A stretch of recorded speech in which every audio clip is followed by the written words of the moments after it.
Historia del mundo, de la prehistoria a nuestros días, por John Morris Roberts. 29. Libro 4. La era de las tradiciones divergentes. 6. India. Aunque acompañado de sabios y eruditos y asesorado por ellos, Alejandro Magno solo tenía una idea muy vaga de lo que encontraría en la India. Parece que creía que el Indo era parte del Nilo y que más allá de ese río encontraría otra parte de Etiopía. Los griegos conocían desde hacía tiempo muchas cosas sobre el noroeste de la India, sede de la satrapía persa de Gandhara. Pero más allá de eso, todo era oscuridad. En lo que a geografía política se refiere, la oscuridad permanece, pues sigue siendo difícil averiguar las relaciones entre los estados del Valle del Ganges y la naturaleza de estos en la época de la invasión de Alejandro.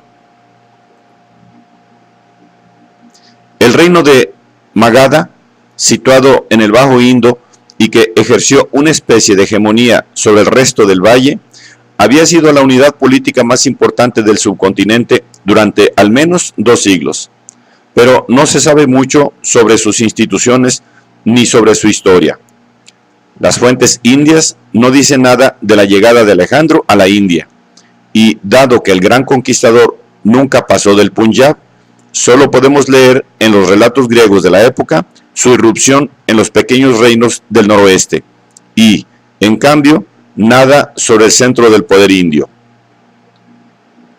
Con los seleucidas llegó a Occidente información más fiable sobre lo que había más allá del Punjab.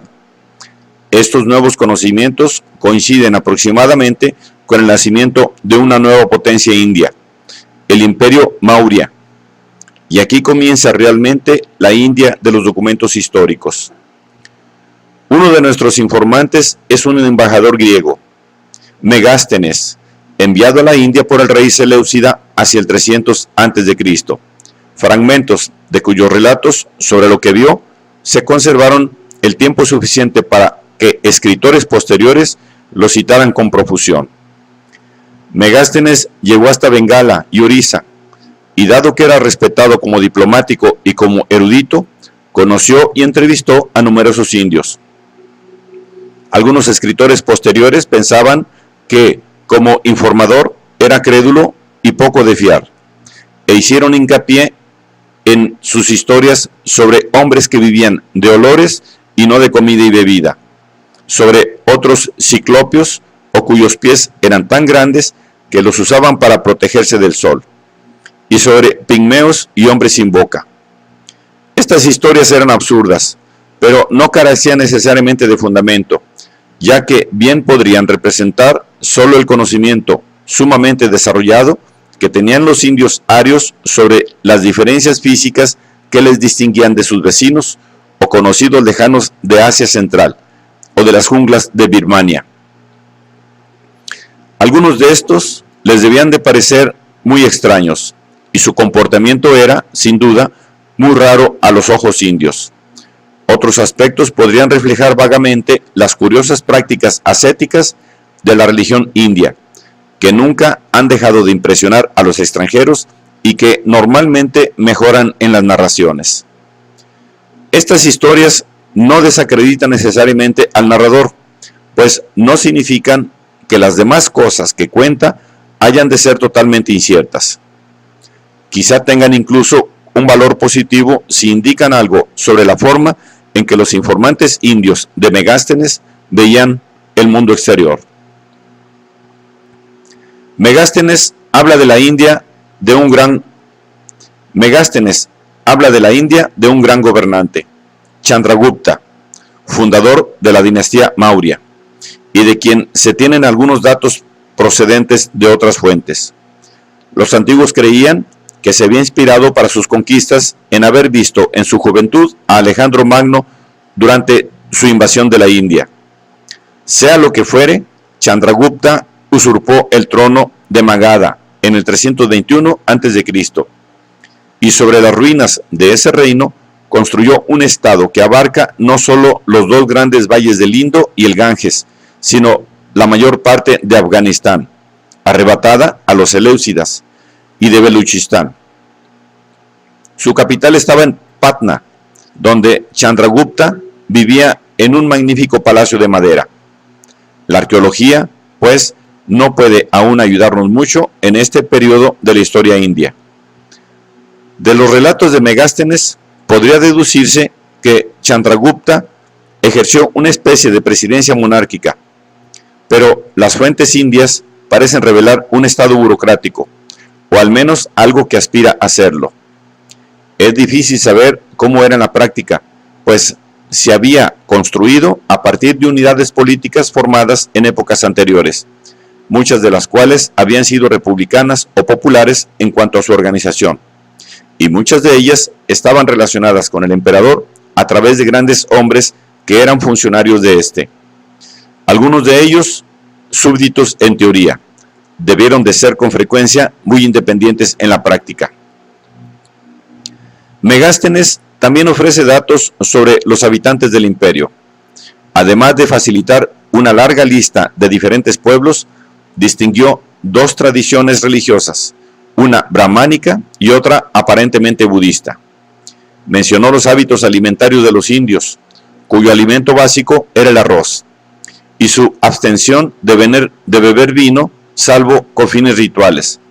Contó muchas cosas sobre la domesticación de elefantes y subrayó el hecho, sorprendente para los griegos, de que en la India no hubiera esclavos. Estaba equivocado, pero es excusable. Aunque los indios no se compraban ni vendían en esclavitud absoluta, había personas obligadas a trabajar para sus amos y que carecían de la posibilidad jurídica de emanciparse. Megástenes también informó de que el rey se divertía con la caza, que se practicaba desde plataformas elevadas o a lomos de elefantes, de forma muy parecida a como aún se cazan los tigres hoy en día. Se dice que Chandragupta vivió sus últimos días retirado con los jainistas y que realizó un ayuno ritual que le condujo a la muerte, en un refugio cerca de Mysore. Su hijo y sucesor llevó hacia el sur la tendencia expansiva del imperio que ya había mostrado su padre. El poder Maurya comenzó a penetrar en las densas selvas pluviales del este de Patna y a presionar hacia la costa oriental. Finalmente, con el tercer Maurya, la conquista de Orissa dio al imperio el control de las rutas terrestres y marítimas hacia el sur, y el subcontinente adquirió una unidad política cuyo alcance no se logró igualar durante más de 2000 años. El conquistador que lo consiguió fue Asoka, el gobernante con el que por fin empieza a ser posible una historia documentada de la India.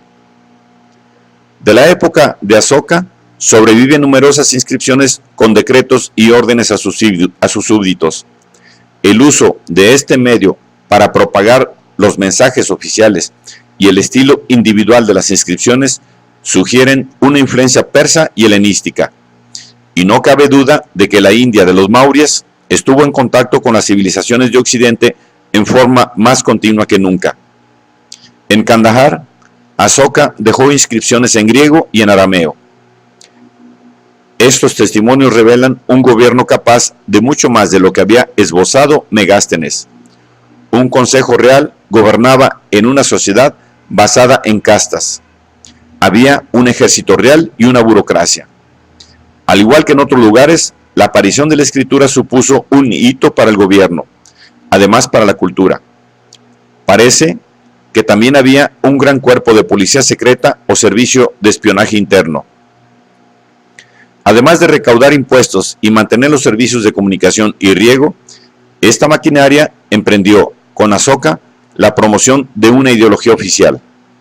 El propio Asoka se había convertido al budismo al principio de su reinado. A diferencia de la conversión de Constantino, la de Asoka no precedió, sino que siguió a una batalla cuyo coste en sufrimiento horrorizó al rey. Sea como fuere, el resultado de su conversión fue el abandono del modelo de conquista que había marcado la trayectoria de Asoka hasta entonces. Quizá por eso no sintió ninguna tentación de llevar la guerra fuera del subcontinente. limitación que sin embargo compartió con la mayoría de los gobernantes indios que nunca aspiraron a gobernar a los bárbaros, y que no se hizo patente hasta que completó la conquista de la India.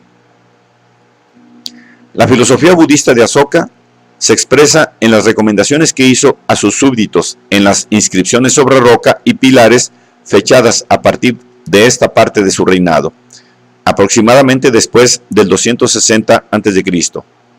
Las consecuencias son muy importantes, pues suponen una nueva filosofía social completa. Los preceptos de Asoka reciben el nombre global de Dhamma, variante de una palabra sánscrita que significa ley universal, y su novedad suscitó una enorme y anacrónica admiración entre los políticos indios del siglo XX por la modernidad de Asoka. Las ideas de Asoka son, sin embargo, sorprendentes. Asoka impuso el respeto a la dignidad de todos los hombres, y sobre todo, la tolerancia y la no violencia religiosa. Sus preceptos eran más generales que precisos, y no constituían leyes, pero sus cuestiones centrales eran inequívocas y trataban de ofrecer unos principios de actuación. Aunque la inclinación e ideología de Asoka le hacían proclive a aceptar semejantes ideas, estas sugieren no tanto un deseo de exponer las enseñanzas del budismo, lo que hizo Asoka por otros medios, cuanto un deseo de limar diferencias. Son algo muy parecido a un instrumento de gobierno para un imperio enorme, heterogéneo y religiosamente dividido. Asoka trató de establecer algún foco para lograr cierta unidad política y social que abarcara toda la India, que se basara en los intereses de los hombres, además de en la fuerza y el espionaje. Todos los hombres, dice en una de sus inscripciones, son mis hijos. Esto podría explicar también su orgullo, por lo que cabría llamar a sus servicios sociales, que a veces adoptaron formas adaptadas al clima. En las carreteras he plantado banianos, proclamó, que darán sombra a bestias y hombres. El valor de esta estratagema, aparentemente sencilla, habría sido enseguida patente para quienes trabajaban arduamente en las grandes llanuras indias o viajaban por ellas. Casi de paso, las mejoras también facilitaron el comercio, pero al igual que los pozos que excavó y las casas de descanso que abrió cada 15 kilómetros aproximadamente, los banianos eran una expresión de Dhamma. No obstante, parece que esta no tuvo éxito, a juzgar por lo que sabemos de las luchas entre sectas y el rencor de los sacerdotes. Asoka logró más avances en el fomento de la simple evangelización budista. Su reinado dio lugar a la primera gran expansión del budismo, que había prosperado, pero que hasta entonces estaba confinado en el nordeste de la India. Asoka envió misioneros a Birmania que lo propagaron. En Ceilán, otros lo difundieron con mejor fortuna aún, y desde entonces la isla fue predominantemente budista. Los enviados a Macedonia y Egipto, tal vez con un exceso de optimismo, tuvieron menos éxito, aunque las enseñanzas budistas dejaron huella en varias de las filosofías del mundo helenístico y algunos griegos se convirtieron. La vitalidad del budismo durante el reinado de Asoka podría explicar en parte las señales de reacción que se dieron en la religión brahmánica. Se ha sugerido que la nueva popularización de ciertos cultos que datan aproximadamente de esta época podría haber sido la respuesta brahmánica consciente al desafío. En los siglos III y II a.C., sobre todo, se dio una nueva importancia a los cultos de dos de los avatares más populares de Vishnu: el proteiforme Krishna, cuya leyenda ofrece enormes posibilidades de identificación psicológica a los adoradores, y Rama, la encarnación del rey benévolo, buen hijo y esposo, un dios familiar. Fue también en el siglo II a.C. cuando comenzaron a adoptar su forma definitiva las dos grandes epopeyas indias, el Mahabharata y el Ramayana. La primera se amplió con un largo pasaje que ahora constituye la obra más famosa de la literatura india y su poema más importante, el Bhagavad Gita o Canción del Señor, que se convertiría en el testamento central del hinduismo, al tejer en torno a la figura de Vishnu Krishna la doctrina ética del deber en el cumplimiento de las obligaciones impuestas por la pertenencia a una clase, Dharma, y la recomendación de que las obras de devoción, por meritorias que sean, a veces son menos eficaces que el amor de Krishna como medio para liberarse y alcanzar la felicidad eterna. Estos acontecimientos fueron importantes para el futuro del hinduismo, pero solo se desarrollaron del todo durante un periodo que va mucho más allá del hundimiento del imperio Maurya, que comenzó poco después de la muerte de Asoka.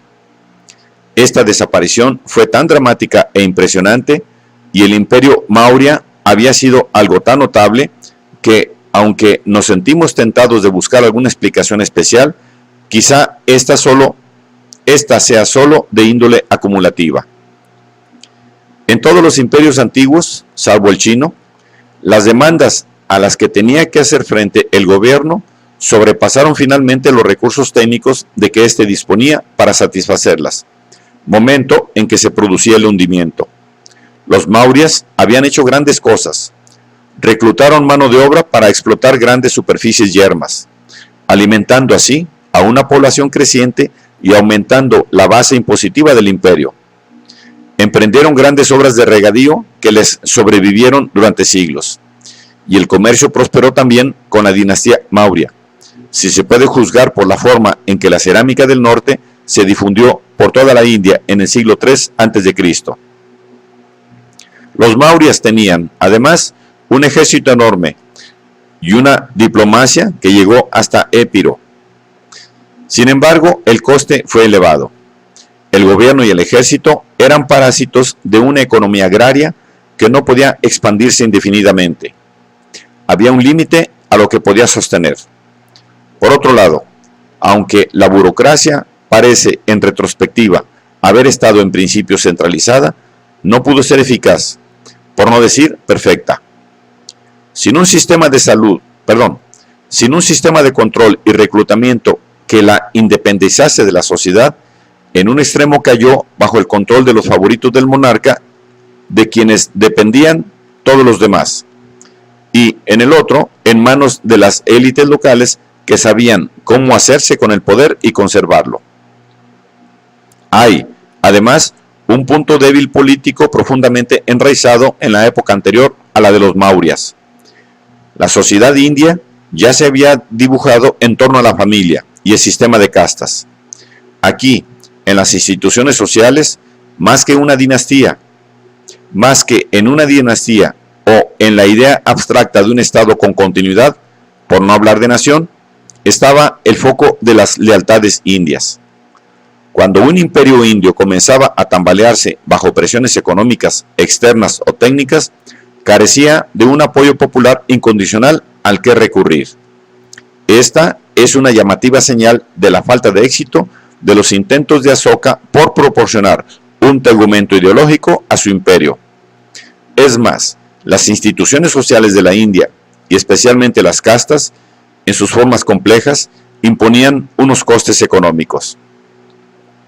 Al asignarse las funciones sociales de forma tambaleante por nacimiento, se reprimían la aptitud económica y la ambición. La India tenía un sistema social que obstaculizaba por fuerza las posibilidades de crecimiento económico.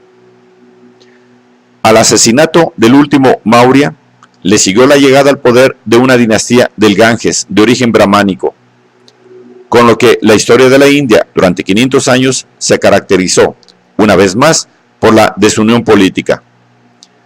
Desde finales del siglo II a.C., disponemos de referencias en fuentes chinas, aunque no puede decirse que hayan facilitado más el acuerdo entre los especialistas sobre los hechos históricos. Incluso la cronología sigue siendo en gran medida una conjetura. Solo destacan los procesos generales. El más importante de ellos es una nueva sucesión de invasiones de la India, procedentes de las históricas rutas noroccidentales. Primero llegaron los bactrianos, descendientes de los griegos que dejó el imperio de Alejandro en el Alto Oxus, donde hacia el 239 a.C. habían formado un reino independiente situado entre la India y la Persia Seleucida. Nuestros conocimientos de este misterioso reino proceden en su mayor parte de sus monedas y presentan grandes lagunas, pero se sabe que 100 años después los bactrianos presionaban hacia el Valle del Indo como vanguardia de una corriente que fluiría durante 4 siglos. Así pues, estaban en curso una compleja serie de movimientos, cuyos orígenes están profundamente arraigados en las sociedades nómadas de Asia. Entre quienes siguieron a los indogriegos de Bactria y se establecieron en diferentes épocas en el Punjab, estaban los partos y los escitas. Según la leyenda, un rey escita recibió al apóstol Santo Tomás en esta corte. Desde las fronteras de China llegó un importante pueblo, que dejó tras de sí el recuerdo de otro gran imperio indio que se extendió desde Benares, más allá de las montañas, hasta las rutas de caravanas de las estepas. Eran los Kushanas. Los historiadores aún discrepan acerca de su relación con otros pueblos nómadas, pero 2 aspectos parecen bastante claros. El primero es que ellos, o sus gobernantes, eran budistas entusiastas y que también protegían a algunas sectas hindúes. El segundo, que sus intereses políticos tenían como centro Asia Central, donde murió en combate su rey más importante. El período Kushana aportó, una vez más, fuertes influencias extranjeras a la cultura india, procedentes a menudo de occidentes, como muestra el sabor helenístico de su escultura, especialmente de sus budas. Supone un hito también en otro aspecto, ya que la representación de Buda era una gran innovación en la época Kushana. Los Kushanas la llevaron muy lejos, y los modelos griegos fueron dando paso gradualmente a las formas de Buda que hoy nos son familiares, y que fueron expresión de una mayor complejidad de la religión budista.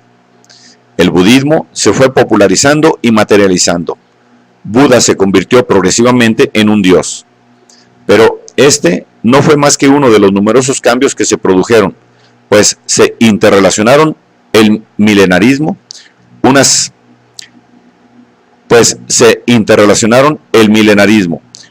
expresiones más emocionales de la religión y unos sistemas filosóficos más complejos. Distinguir la ortodoxia hindú o budista en esto es bastante artificial. Al final, los Kushanas sucumbieron ante una potencia mayor. Artajerjes tomó Bactria y el valle de Kabul a principios del siglo III después de Cristo. Poco después, otro rey sasánida tomó la capital kushana de Peshawar.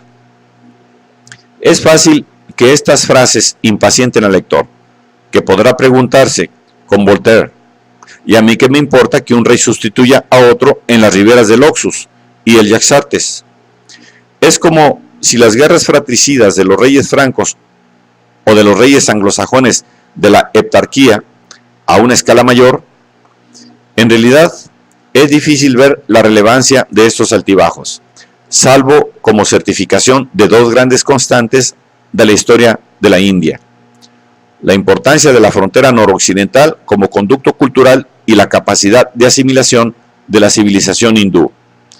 Ninguno de los pueblos invasores pudo resistirse al final a esa capacidad de asimilación que siempre ha mostrado la India. Al cabo de poco tiempo, los nuevos gobernantes regían reinos hindúes, cuyas raíces se remontaban posiblemente más allá de la época Maurya, hasta las unidades políticas de los siglos IV y V a.C., y adoptaban las costumbres indias.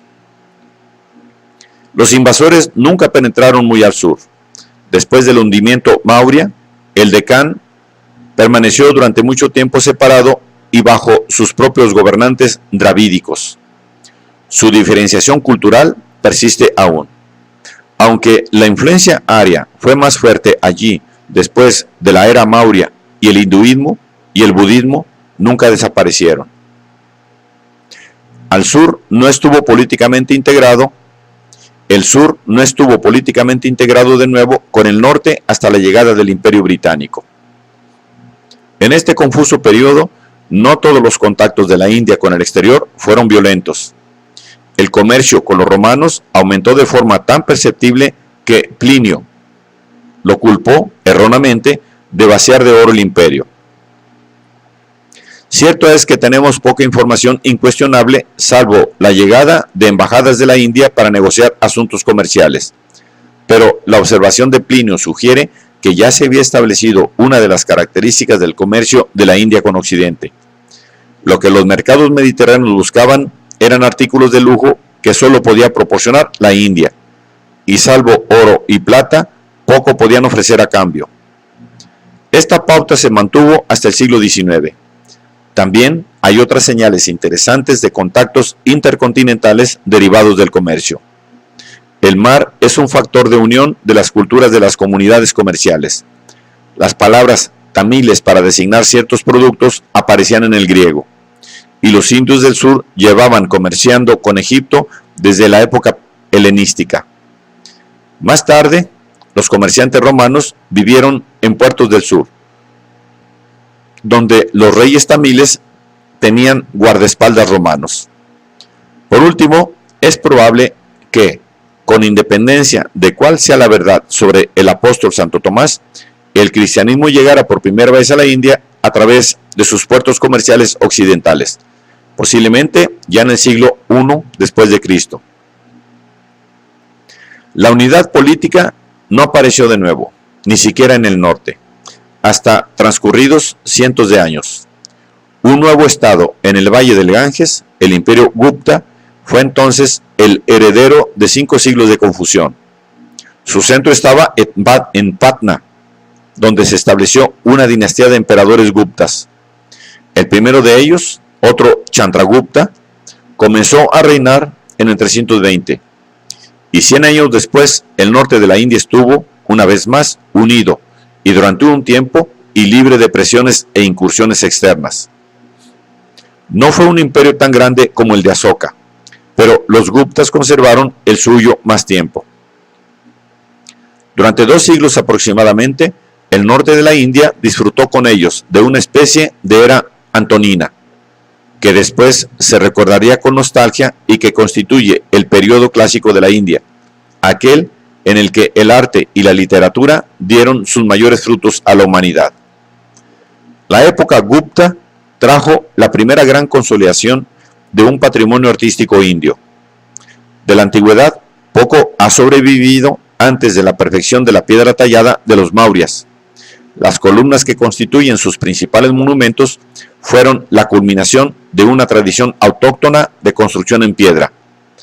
Durante mucho tiempo, el tallado y la construcción en piedra siguieron mostrando huellas de estilos que evolucionaron en una era de construcción en madera. Si bien las técnicas ya habían avanzado mucho antes de la llegada de la influencia griega, que durante un tiempo se creyó que fue el origen de la escultura en piedra de la India. Lo que los griegos aportaron fueron nuevos motivos artísticos y técnicas de Occidente. A juzgar por lo que se ha conservado, estas influencias se desplegaron sobre todo en la escultura budista hasta bien entrada la era cristiana. No obstante, antes del periodo Gupta, también se había establecido una rica tradición indígena de esculturas hindúes, y a partir de esta época, la vida artística de la India fue madura e independiente. En la era Gupta comenzó la construcción del gran número de templos de piedra, a diferencia de las cuevas excavadas y decoradas que constituyen las mayores glorias tanto del arte como de la arquitectura indias antes de la época musulmana. La civilización Gupta fue también notable por sus logros literarios. De nuevo, las raíces eran profundas. La normalización y sistematización de la gramática sánscrita justo antes de la época Maurya abrieron las puertas a una literatura que pudo compartir la élite de todo el subcontinente. El sánscrito fue un vínculo que unió el norte con el sur, a pesar de sus diferencias culturales. Las grandes epopeyas adoptaron su forma clásica en sánscrito, aunque también existían traducciones a las lenguas locales, y en sánscrito escribió el mayor poeta indio, Kalidasa. Este fue también autor de obras dramáticas, y en la época Gupta surgió desde un oscuro pasado el teatro indio, cuyas tradiciones han mantenido y asumido las películas populares indias del siglo XX. La época Gupta fue también intelectualmente importante. En el siglo V, los aritméticos indios inventaron el sistema decimal, y puede que un lego capte con más facilidad la importancia de este avance que la del resurgimiento filosófico indio del mismo periodo. Este resurgimiento no se limitó al pensamiento religioso, pero lo que puede deducirse a partir de él sobre actitudes generales o la dirección de la cultura parece muy discutible. En un texto literario como el Kama Sutra, un observador occidental podría sentirse sorprendido por la importancia que se da en él al aprendizaje de técnicas cuya utilización, por estimulantes que puedan ser, no pudieron absorber, como mucho, más que una pequeña parte del interés y el tiempo de una reducida élite. Quizá sea más seguro verlo desde un punto de vista negativo. Ni el énfasis en el Dharma de la tradición brahmánica, ni los rigores ascéticos de algunos maestros indios, ni la abierta aceptación del placer sensual que sugieren muchos textos, además del Kama Sutra, tienen nada en común con el esforzado puritanismo militante que con tanta fuerza se manifiesta en las tradiciones cristiana e islámica. La civilización india se movía a ritmos muy diferentes de los que regían más al oeste. En ello radica, quizá, su fuerza más profunda y la explicación de su capacidad de resistencia frente a culturas ajenas. En el periodo Gupta, la civilización india alcanzó su forma madura, clásica. La cronología derivada de la política es aquí un obstáculo. Los acontecimientos importantes desbordan los límites de cualquier periodo arbitrario. Sin embargo, en la cultura Gupta podemos percibir la presencia de una sociedad hindú totalmente evolucionada. Su expresión más sobresaliente era un sistema de castas que, para entonces, había llegado a revestir y complicar la división original de la sociedad védica en 4 clases. Dentro de las castas, que los confinaban en grupos bien definidos para contraer matrimonio y, normalmente, ejercer sus ocupaciones, la mayoría de los indios vivían muy apegados a la tierra. Las ciudades eran, en su mayor parte, grandes mercados o grandes centros de peregrinación. La mayoría de los indios eran, como ahora, campesinos que vivían dentro del marco de los supuestos de una cultura religiosa ya fijada en su forma básica antes de los Mauryas. Ya se han mencionado algunos de los cambios posteriores. Otros siguieron desarrollándose más allá del periodo Gupta, y hablaremos de ellos en su momento. De su vigor y potencia no puede haber duda. Con siglos de elaboración por delante, ya se expresaban en la época Gupta con una enorme evolución de tallas y esculturas que manifiestan el poder de la religión popular y que ocupan su puesto, junto con las estupas y los budas de épocas anteriores, como una característica duradera del paisaje indio. Paradójicamente, la India, en gran medida debido a su arte religioso, es un país del que quizá tengamos más testimonios sobre la mentalidad de los hombres del pasado que sobre su vida material. Puede que sepamos poco sobre la forma precisa en que se aplicaba el sistema tributario Gupta a los campesinos, aunque podemos adivinarlo, pero en la contemplación de la danza sin fin de dioses y demonios, o en la formación y disolución de formas de animales y símbolos, podemos sentir un mundo que sigue vivo y que se encuentra en los altares de las aldeas y en las irresistibles fuerzas de nuestra propia época. En la India, como en ninguna otra parte, existe la posibilidad de acceder a la vida de los innumerables millones de personas cuya historia ha de relatarse en libros como este, pero que, por su naturaleza inmaterial y lejana a nuestro mundo, normalmente se nos escapa. En el punto culminante de la civilización hindú, entre la época Gupta y la llegada del Islam, la fertilidad de la religión india, la tierra de la que se nutre la cultura india, apenas fue perturbada por los acontecimientos políticos. Un síntoma fue la aparición, hacia el año 600, de un importante culto nuevo que rápidamente se ganó un lugar que nunca perdería ya en la religión hindú, el de la diosa madre Devi. Algunos han visto en ella la expresión de un nuevo énfasis sexual que marcó tanto al budismo como al hinduismo. Su culto formaba parte de una efervescencia general de la vida religiosa, que duró al menos un par de siglos, ya que en torno a la misma época hay también un nuevo sentimentalismo popular asociado a los cultos de Shiva y Vishnu. Las fechas no son muy útiles aquí. Tenemos que pensar en un proceso de cambio continuo que se produjo durante la totalidad de los siglos correspondientes a los primeros de la era cristiana, y cuyo resultado fue la transformación final de la antigua religión brahmánica en el hinduismo. De ahí surgió un abanico de prácticas y creencias que ofrecen algo para todas las necesidades.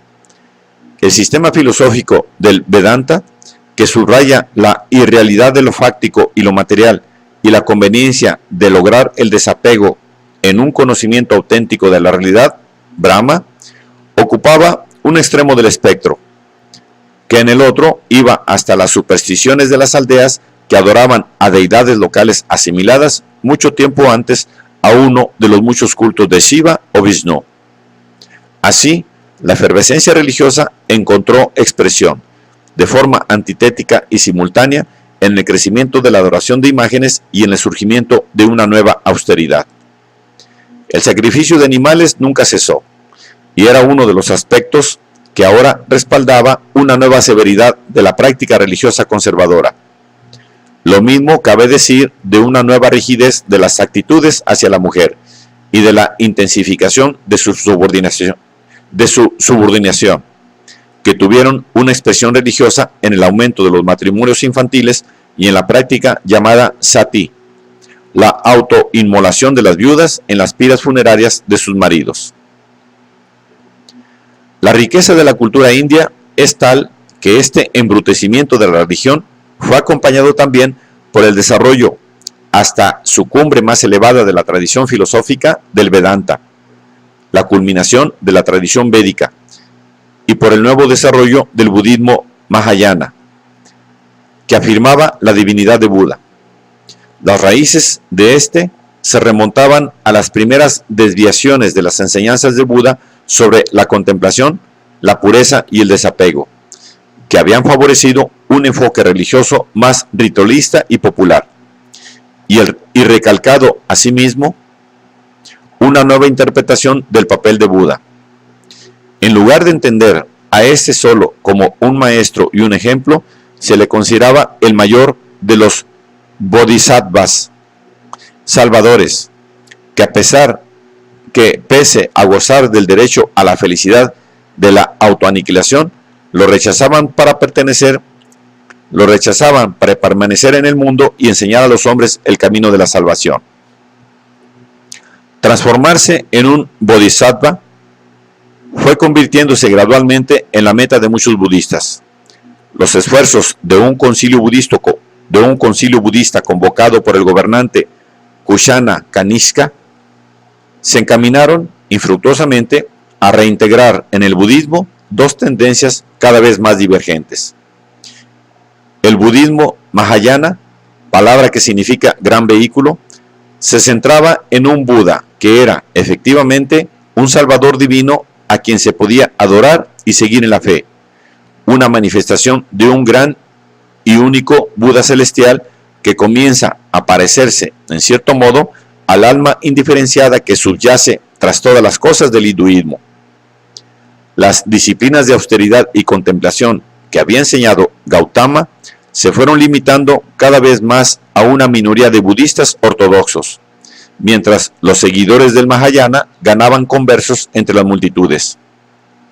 Una señal de esta tendencia fue la proliferación, en los siglos I y II, de estatuas y representaciones de Buda, práctica hasta entonces limitada por la prohibición de Buda de adorar ídolos.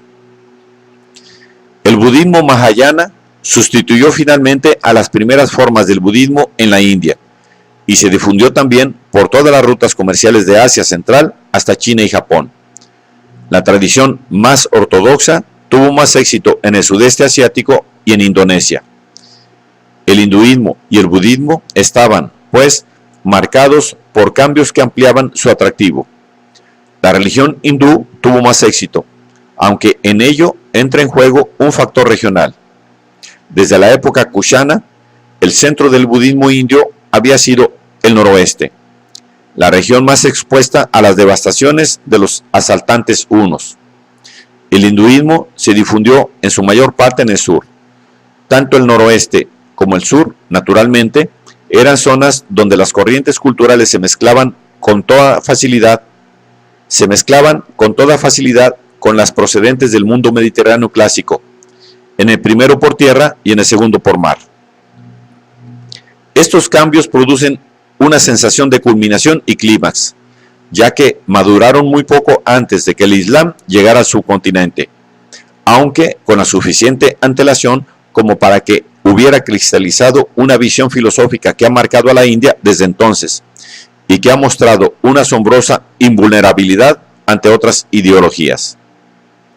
En su núcleo existía la idea de unos ciclos infinitos de creación y reabsorción en la divinidad, de un panorama del cosmos que predicaba una historia cíclica y no ideal. Es difícil saber en qué medida influyó en la forma en que los indios se han venido comportando hasta la actualidad. Resulta casi imposible captarlo. Cabría esperar que llevara a la pasividad y al escepticismo sobre el valor de la acción práctica, pero esto es muy discutible. Pocos cristianos viven de forma lógica y totalmente coherente con sus creencias, y no hay motivos para pensar que los hindúes sean más congruentes. La actividad práctica del sacrificio y de la propiciación en los templos indios sigue sobreviviendo.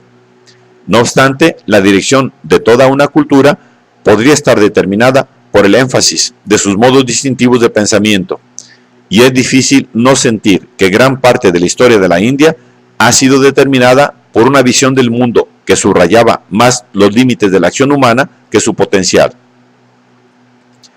Para conocer los antecedentes del Islam en la India, hemos de retroceder al año 500 aproximadamente. A partir de esta época, el norte de la India se dividió una vez más, debido tanto a las tendencias centrífugas que afectaron a los primeros imperios como a la aparición de una misteriosa invasión de hunas. ¿Era tal vez los hunos? Sin duda, se comportaron como ellos, destruyendo gran parte del noroeste y eliminando a muchas de las familias gobernantes consolidadas. Al otro lado de las montañas, en Afganistán, hirieron de muerte al budismo, que se había establecido con fuerza en aquella región. En el propio subcontinente, este periodo anárquico provocó daños mucho menos importantes. Aunque las llanuras del norte se habían fragmentado de nuevo en reinos combatientes, no parece que las ciudades indias sufrieran grandes perturbaciones, y la vida campesina suele recuperarse con rapidez de todo, salvo de los peores golpes. Por lo visto, la guerra india adquirió rápidamente unos límites convencionales importantes y efectivos para su potencial de destrucción.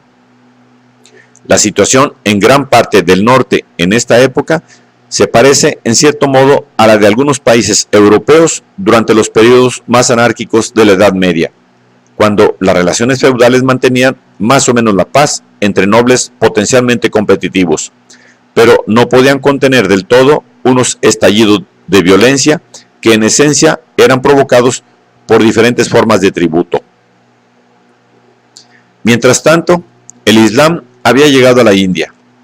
Primero lo hizo a través de los comerciantes árabes en las costas occidentales.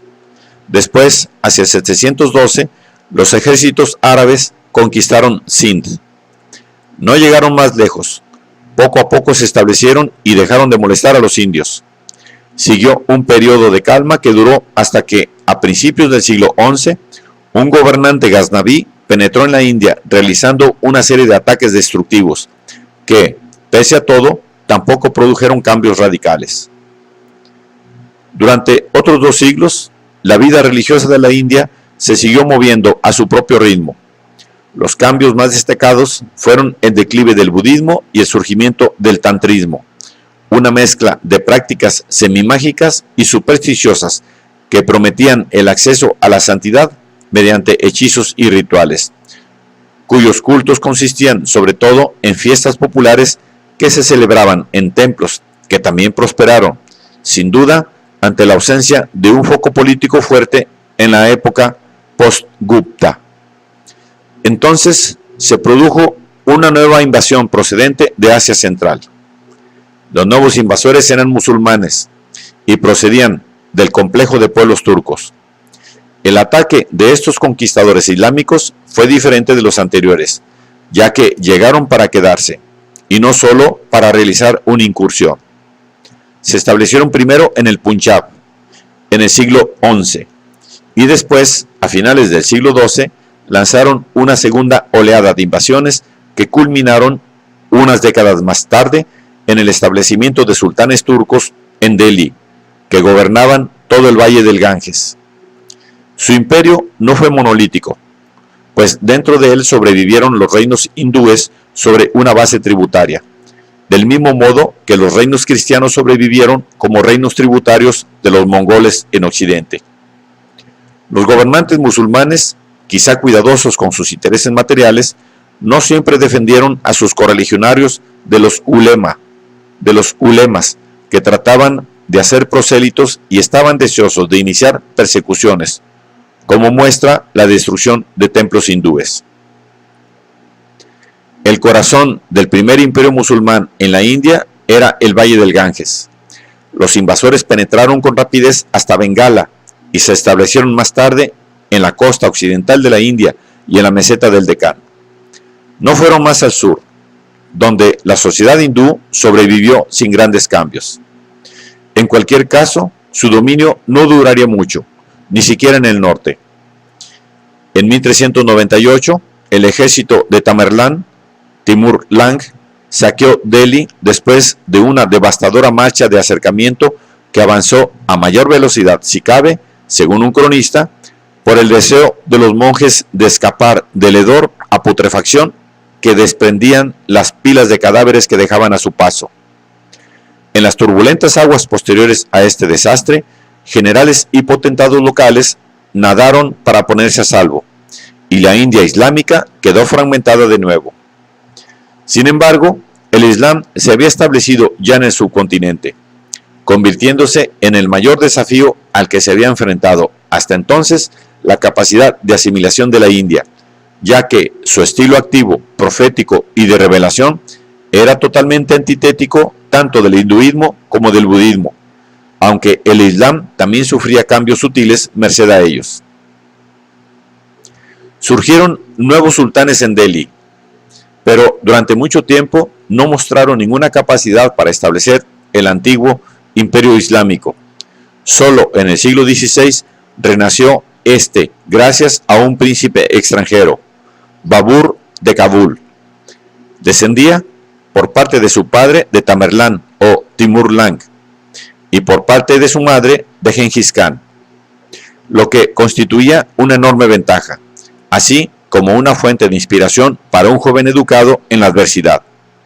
Babur descubrió muy pronto que tenía que luchar por su herencia, y unos pocos monarcas existieron que, como él, conquistaron una ciudad de la importancia de Samarcanda a la edad de 14 años, pese a que la volvió a perder casi de inmediato. Aún si se separan la leyenda y la anécdota, Babur sigue siendo, pese a su crueldad y duplicidad, una de las figuras más atractivas de entre los grandes gobernantes por su generosidad, audacia, valentía, inteligencia y sensibilidad. Dejó una notable autobiografía, escrita a partir de las notas que tomó durante toda su vida, y que sus descendientes atesorarían como fuente de inspiración y guía. En ella se muestra a un gobernante que no se consideraba culturalmente mongol, sino turco, en la tradición de los pueblos asentados desde hacía mucho tiempo en las antiguas provincias orientales del califato abasí. Su gusto y su cultura se formaron en el legado de los príncipes timuríes de Persia. Su amor por la jardinería y por la poesía procedía de ese país y encajó con facilidad en el marco de una India islámica cuyas culturas cortesanas ya estaban muy influidas por los modelos persas. Babur era un bibliófilo, otro rasgo timurí. Se dice que cuando tomó Lahore, acudió de inmediato a la biblioteca de su adversario derrotado para elegir los textos que enviaría como regalo a sus hijos. Entre otras obras, fue autor de un relato de 40 páginas sobre sus conquistas en el Indostán, en el que no solo anotó sus costumbres y su sistema de castas, sino también, con mayor minuciosidad, su fauna y su flora. Babur entró en la India llamado por los jefes afganos, pero tenía sus propias reivindicaciones sobre la herencia de la dinastía de los Timur en el Indostán. Así comenzó la India mongol. Mogol era la palabra persa para mongol, aunque Babur no se la aplicara a sí mismo. Originalmente, quienes le llamaron a raíz de su descontento y sus intrigas, solo suscitaron en él la ambición de conquistar el Punjab, pero pronto fue arrastrado más lejos. En 1526, Babur tomó Delhi, después de que el sultán cayera en combate. Babur sometió rápidamente a quienes le habían invitado a entrar en la India, al tiempo que derrotaba a los príncipes hindúes infieles que habían aprovechado la oportunidad para renovar su independencia. El resultado fue un imperio que en 1530, el año de su muerte, se extendía desde Kabul hasta las fronteras de Bihar. Significativamente, el cuerpo de Babur fue llevado, como había ordenado él mismo, a Kabul, donde fue enterrado, en su jardín favorito y bajo el cielo, en el lugar que siempre consideró su hogar. El reinado del hijo de Babur, perturbado por su propia inestabilidad e incompetencia, así como por la presencia de hermanastros deseosos de aprovechar la tradición timurí que, como la franca, prescribía la división de la herencia real, mostró que la seguridad y la consolidación de los dominios de Babur no podían darse por supuestas. Durante 5 años de su reinado estuvo expulsado de Delhi, a donde regresó para morir en 1555. Su heredero, Akbar, nacido durante los afligidos vagabundeos de su padre, pero que gozó de las ventajas de un horóscopo muy propicio y de la ausencia de hermanos rivales, llegó pues al trono en su infancia, aunque al principio solo heredó una pequeña parte de los dominios de su abuelo. A partir de ahí erigiría un imperio que recordaría al de Asoka, ganándose el respeto y el temor de los europeos, que le llamaron el Gran Mogol. Akbar tenía muchas cualidades como monarca. Era valiente hasta la temeridad. Su defecto más evidente era su testarudez, y de niño había disfrutado montando sus elefantes de guerra y había preferido la caza y la cetrería a las clases, una de cuyas consecuencias fue que, a diferencia de los demás descendientes de Babur, era casi analfabeto. Una vez, en singular combate, mató a un tigre con la espada, y estaba orgulloso de su excelente puntería con la pistola. Babur había introducido las armas de fuego en el ejército mogol, pero era también, como sus antecedentes, un admirador del saber y de todas las cosas bellas. Coleccionó libros y, durante su reinado, la arquitectura y la pintura mogoles alcanzaron la cúspide, llegando a mantener a sus expensas un departamento de pintores de corte. Por encima de todo, Akbar fue un hombre de Estado a la hora de enfrentarse a los problemas que planteaban las diferencias religiosas entre sus súbditos. Akbar reinó prácticamente durante medio siglo, hasta el 1605, casi coincidiendo con el principio y el final del reinado de una contemporánea suya, la reina Isabel de Inglaterra. Uno de los primeros actos que realizó al alcanzar la madurez fue desposarse con una princesa Rajput, que era naturalmente hindú. El matrimonio siempre desempeñó una función importante en la diplomacia y en la estrategia de Akbar. Y esta dama, madre del siguiente emperador, era la hija del principal rey Rajput y por tanto una basa notable. Sin embargo, cabe ver en su matrimonio algo más que política. Akbar ya había permitido que las mujeres hindúes de su harén practicaran los ritos de su religión dentro de él, algo que no tenía precedente de un gobernante musulmán. Muy pronto abolió el impuesto especial para los no musulmanes. Akbar sería el emperador de todas las religiones, no un musulmán fanático. Incluso se interesó por escuchar a maestros cristianos. Invitó a los portugueses que habían llegado a la costa occidental a que enviaran a su corte misioneros instruidos en su fe. Y en 1580 llegaron a ella 3 jesuitas que discutieron enérgicamente con los teólogos musulmanes ante el emperador y recibieron muchas señales del favor real, aunque vieron frustradas sus esperanzas, largo tiempo pospuestas, de que se convirtiera. En realidad, parece que Akbar era un hombre de sentimientos religiosos auténticos y de mente ecléctica. Fue tan lejos como para tratar de instituir una nueva religión inventada por él, una especie de mezcla de zoroastrismo, islamismo e hinduismo, que tuvo poco éxito salvo entre los cortesanos prudentes y que ofendió a algunos. Cualquiera que sea la interpretación de la tolerancia religiosa de Akbar, es evidente que el apaciguamiento de los no musulmanes aliviaría los problemas de gobierno en la India. El consejo que daba Babur en sus memorias de conciliar a los enemigos derrotados apuntaba también en esta dirección, ya que Akbar inició una carrera de conquistas y añadió a su imperio muchos nuevos territorios hindúes. Akbar reconstruyó la unidad del norte de la India desde Gujarat hasta Bengala y emprendió la conquista del Deccan. El imperio era gobernado mediante un sistema de administración que perduró en gran parte hasta entrada a la era del Imperio Británico, aunque Akbar no fue tanto un innovador como un confirmador y consolidador de las instituciones que había heredado. La principal tarea de los funcionarios que gobernaban en nombre del emperador y al gusto de éste era la de proporcionar los soldados necesarios y recaudar los impuestos sobre las tierras. Estos se fijaron de nuevo, esta vez siguiendo un sistema válido para todo el imperio y más flexible, que diseñó un ministro de finanzas hindú, y que parece que tuvo un éxito casi sin parangón para la época, al conseguir aumentar efectivamente la producción local, lo que a su vez incrementó el nivel de vida de los habitantes en el Indostán.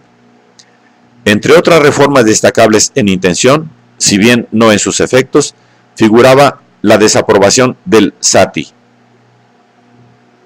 Por encima de todo, Akbar estabilizó el régimen. Sus hijos le decepcionaron y luchó contra ellos, aunque cuando murió, la dinastía estaba firmemente asentada. Hubo, sin embargo, revueltas, algunas de las cuales parece que fueron alentadas por la ira musulmana ante la aparente apostasía de Akbar.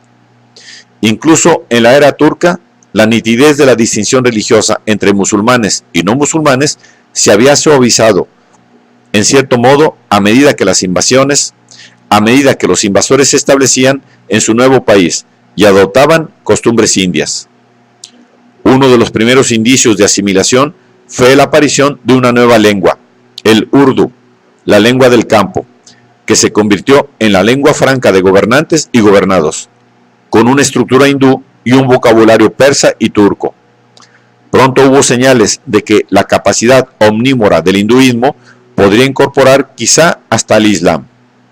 En los siglos XIV y XV, una nueva devoción extendió, a través de himnos populares, un culto abstracto y casi monoteísta a un dios cuyo nombre podía ser Rama o Alá, pero que ofrecía amor, justicia y piedad a todos los hombres.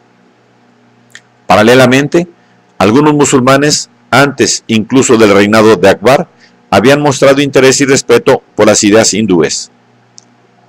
Hubo cierta asimilación en la práctica ritual hindú. Pronto fue evidente que los conversos al Islam tendían a venerar las tumbas de los santos, que se convirtieron en centros de peregrinación que satisfacían la idea de un foco subordinado de devoción en una religión monoteísta, y por tanto realizaban las funciones de las deidades menores y locales que siempre habían tenido un hueco en el hinduismo. Otro importante cambio ocurrido antes del final del reinado de Akbar fue la consolidación de las primeras relaciones directas de la India con la Europa atlántica. Puede que los lazos con la Europa mediterránea se hubieran facilitado ya algo más con la llegada del Islam.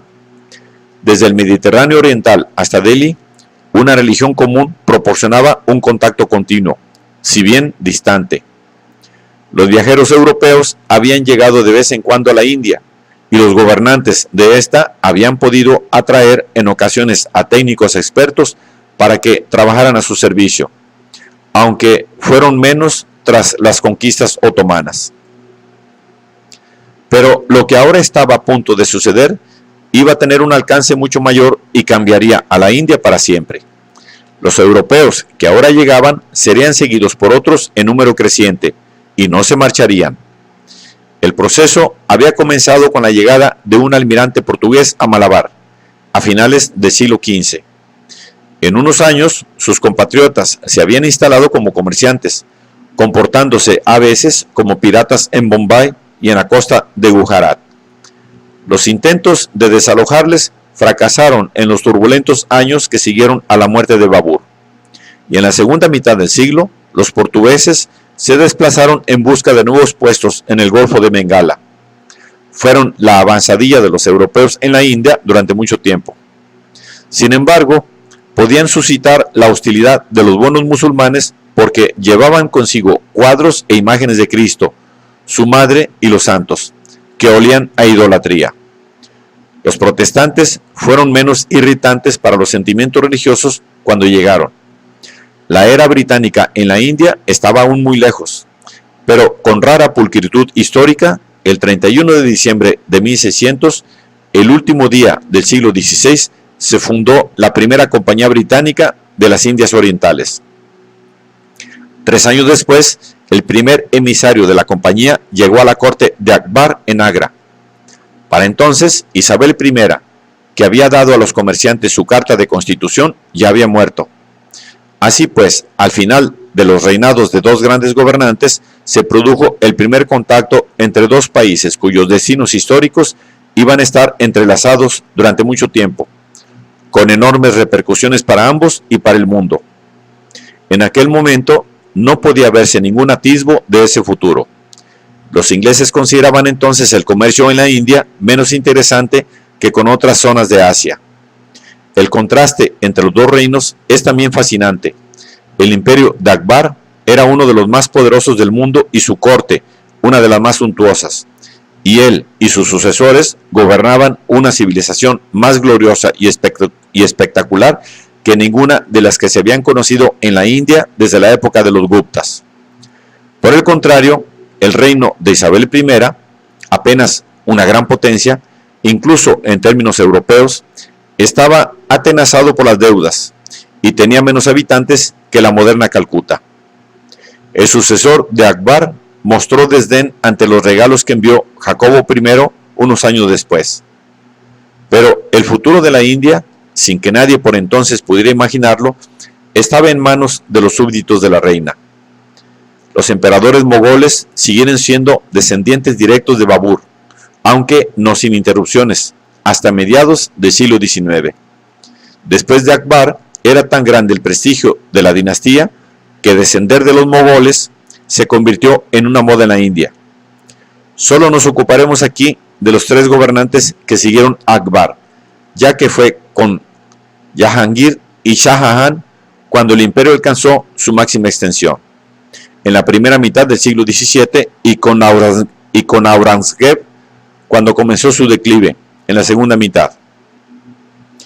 El reino de Jahangir no fue tan glorioso como el de su padre, pero el imperio sobrevivió a su crueldad y a su alcoholismo, una prueba considerable para su estructura administrativa. La tolerancia religiosa que estableció Akbar también sobrevivió intacta. Pese a todos sus defectos, Jahangir Fue también un notable promotor de las artes, sobre todo de la pintura.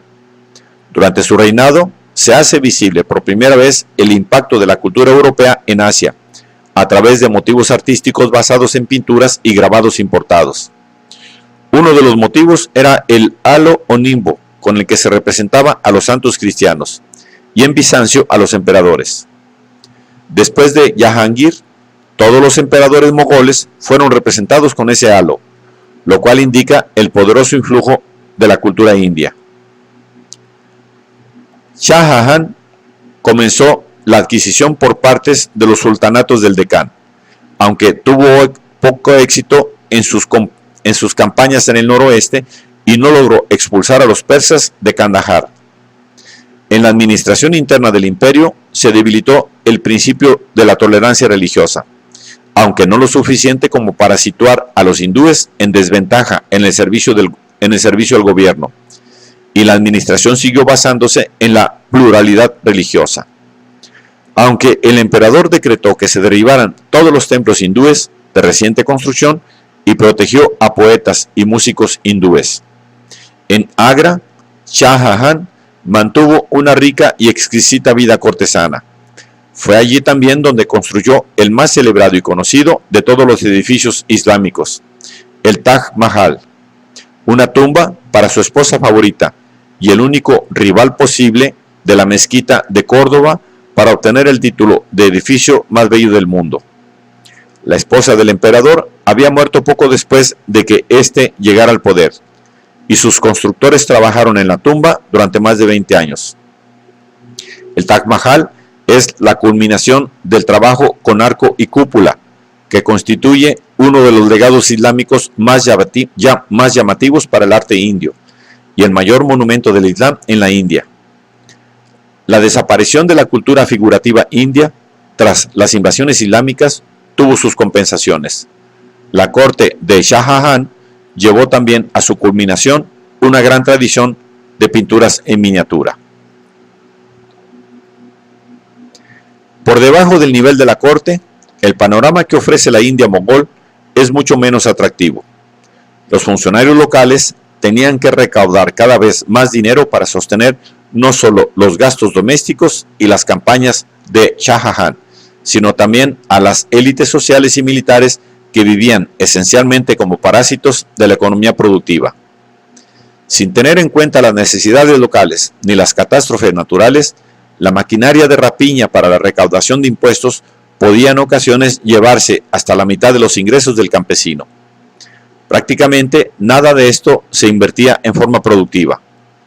La huida de los campesinos de las tierras y el surgimiento del bandidaje rural son un claro síntoma del sufrimiento y de la resistencia que estas exacciones provocaban. Pero incluso las exigencias de Shah Jahan hicieron probablemente menos daño al imperio que el entusiasmo religioso de su tercer hijo, Aurangzeb, que apartó a 3 hermanos y encarceló a su padre para convertirse en emperador en 1658. Aurangzeb combinó de forma desastrosa el poder absoluto, la desconfianza de sus subordinados y una religiosidad estricta.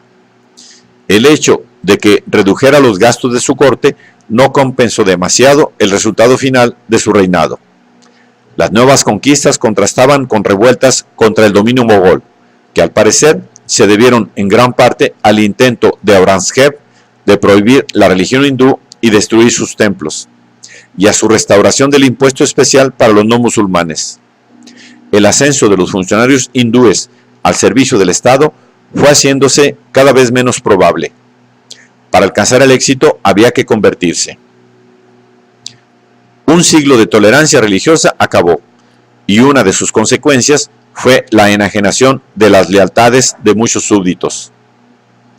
Entre otros resultados, el distanciamiento de los hindúes contribuyó a hacer finalmente imposible la conquista del Deccan, región de la que se ha dicho que fue la úlcera que llevó el imperio mogol a la ruina. Al igual que durante el reinado de Asoka, no se pudieron unir el norte y el sur de la India. Los Maharathas, los hombres de las montañas que eran el núcleo de la oposición hindú, se constituyeron en nación bajo un gobernante independiente en 1674 y se aliaron con los restos de los ejércitos musulmanes de los sultanes del Decán para resistir a los ejércitos mogoles en una larga guerra.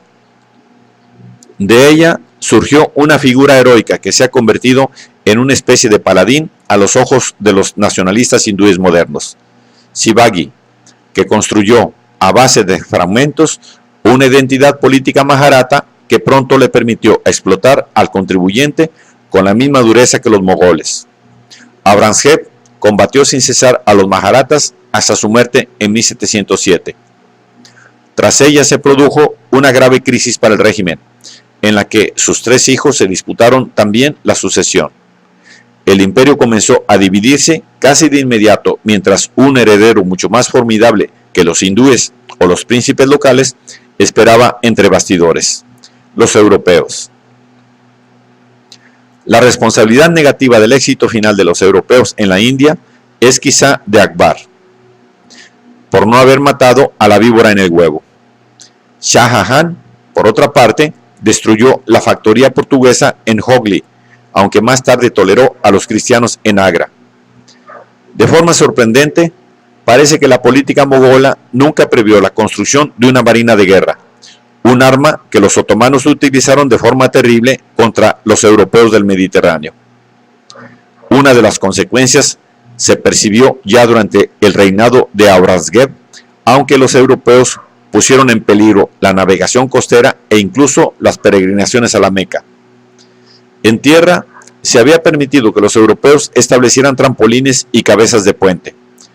Tras derrotar a un escuadrón portugués, los ingleses ganaron su primera concesión comercial en la costa occidental a principios del siglo XVII. Después, en 1639, en el Golfo de Bengala, y con la autorización del gobernante local, fundaron en Madrás la primera colonia de la India británica, Fort St. George.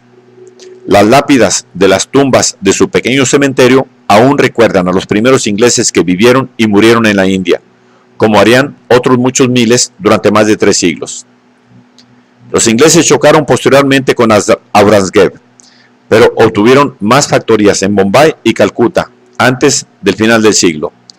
Sus barcos habían mantenido la supremacía comercial ganada a los portugueses, pero en 1700 surgió otro rival comercial europeo. En 1664 se fundaba una compañía francesa de las Indias Orientales, que pronto estableció sus propias colonias en el subcontinente. Estaba a punto de comenzar un siglo de conflictos, pero no solo entre los recién llegados.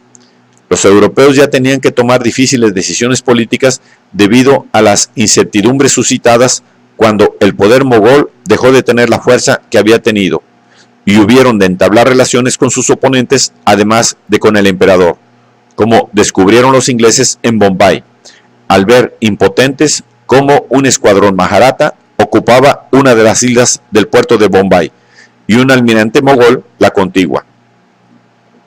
En 1677, un funcionario envió una significativa advertencia a sus superiores en Londres.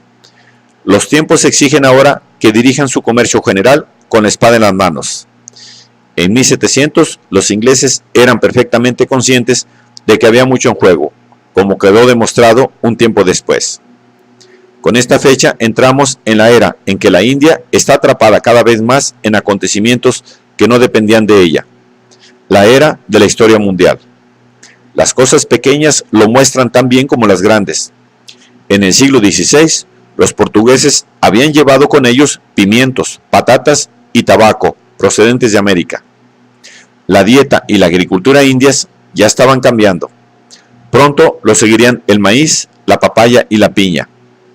Los historiadores de las civilizaciones y de los gobernantes indios pueden interrumpirse una vez que se llega a esta nueva conexión con el mundo en general. Pero no fue la llegada de los europeos lo que puso fin al gran periodo del imperio mogol. Ese hecho fue meramente coincidente, aunque tuvo su importancia el que los recién llegados estuvieran ahí para aprovechar sus ventajas. Ningún imperio indio había sido capaz de mantenerse durante mucho tiempo. La diversidad de su continente y el fracaso de sus gobernantes en encontrar vías para aprovechar la lealtad popular indígena son probablemente la principal explicación. La India seguía siendo un continente de élites gobernantes explotadoras y campesinos productores con los que los primeros se enriquecían. Los estados, si es que se puede emplear este término, no eran más que máquinas para transferir recursos de los productores a los parásitos. Los medios por los que lo hicieron destruyeron el incentivo para ahorrar, para invertir en forma productiva. La India estaba a finales del siglo XVII preparada para recibir otra serie de conquistadores que aguardaban una señal para entrar ya en escena, pero representando aún poco más que papeles secundarios. No obstante, a largo plazo, la marea europea también se retiraría. A diferencia de los conquistadores anteriores, aunque los europeos iban a permanecer más tiempo, no serían absorbidos por la capacidad de asimilación de la India como sus predecesores. Se marcharían derrotados, pero no engullidos. Y cuando se fueron, imprimirían una huella más profunda que ninguno de sus predecesores, porque dejarían tras de sí auténticas estructuras de Estado.